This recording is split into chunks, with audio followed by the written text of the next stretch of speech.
Ladies and gentlemen, in my past videos, I have talked about Professor Ali Mazrui's Pax Africana, which has a very close relationship with the postulations of realism on security, interests, and other issues of relevance to the management of the international system.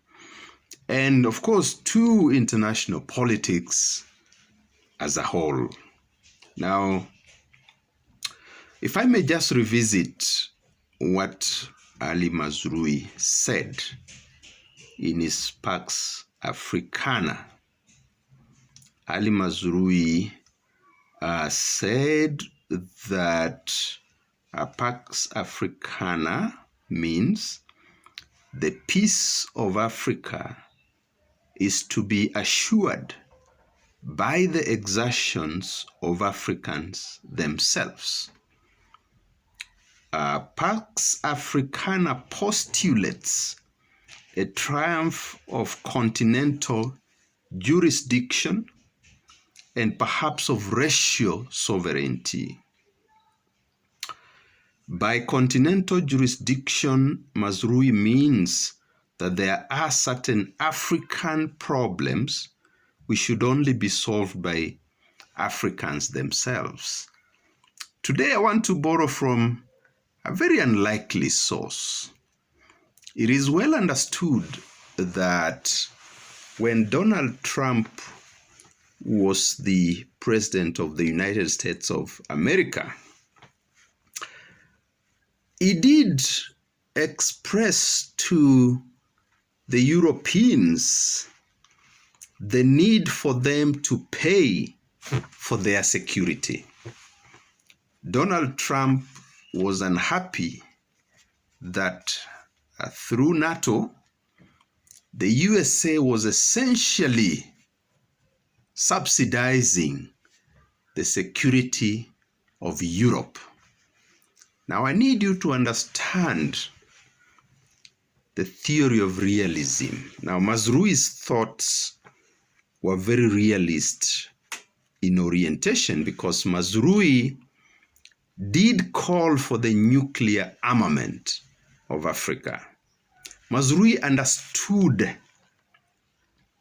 that without securing yourself, whether as a region or as a nation state,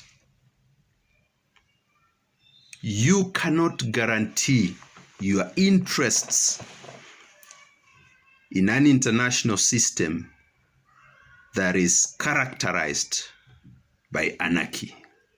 In other words, a definition of realism.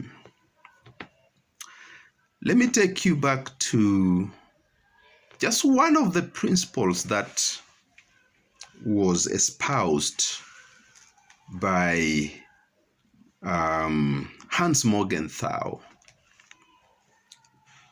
who is normally regarded as the father of realism, though of course his ideas were also borrowed from one Niccolo Machiavelli, but that is beside the point.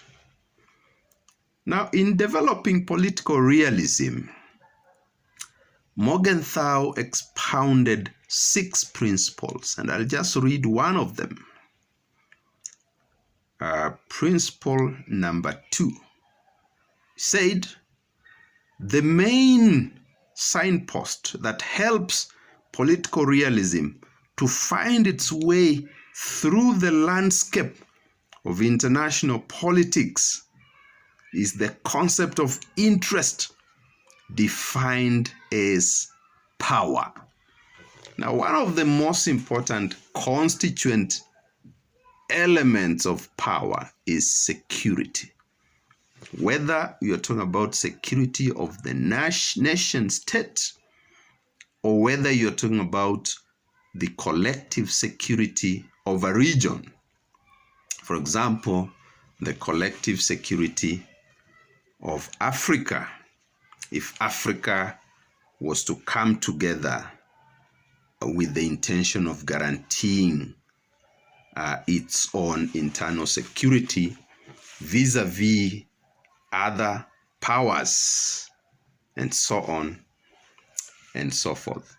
Which takes us back to Mazrui. As I said, Mazrui understood the value of security. And he knew that if Africa does not have a way of guaranteeing security collectively, then Africa would continue to be exploited by the powers that had always exploited Africa. Now, where we are today in world history, and I've been able to read a number of other books on African security and some of the major concerns with security. For example, this is the book Rethinking Global Security, an African Perspective, edited by my former teacher, Professor Makumi Mwagiru and Professor Okello Okuli, and African Regional Security in the Age of Globalization, edited again by my former teacher, Professor Makumi Mwagiru. Of course, there are all those scholars who tend to embrace the human security nexus, which is okay. The human security nexus brings into it many other aspects, many other things that are perceived to be responsible for insecurity. But now let's come to collective security in Africa. Through the African governance architecture, of course, there's the Peace and Security Council and so on. And that infrastructure is meant to provide security, collective security for African states. But there are significant weaknesses, which we shall be looking at when we go to our next set of videos. But we must emphasize today that for Africa to realize the Pax Africana, then it must start to underwrite its own security. We know that these regional formations, the RECs, which also now have a mandate to play in terms of security at the sub-regional level, tend to enjoy a lot of financial support from external sources.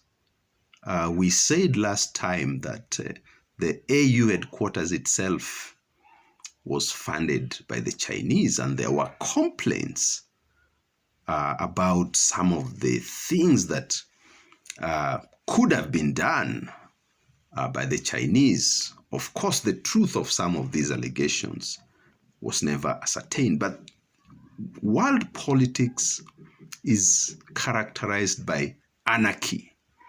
So your potential friends or your potential enemies can do anything to give themselves an advantage over yourself. So in future videos, we'll look at some of the weaknesses with the African security architecture, and so that we can theorize on some of the steps that can be taken to strengthen Africans' collective security and therefore African agency in international politics. Ladies and gentlemen, as usual, we encourage everybody to read, and especially the young people. There is no life without books. Thank you for listening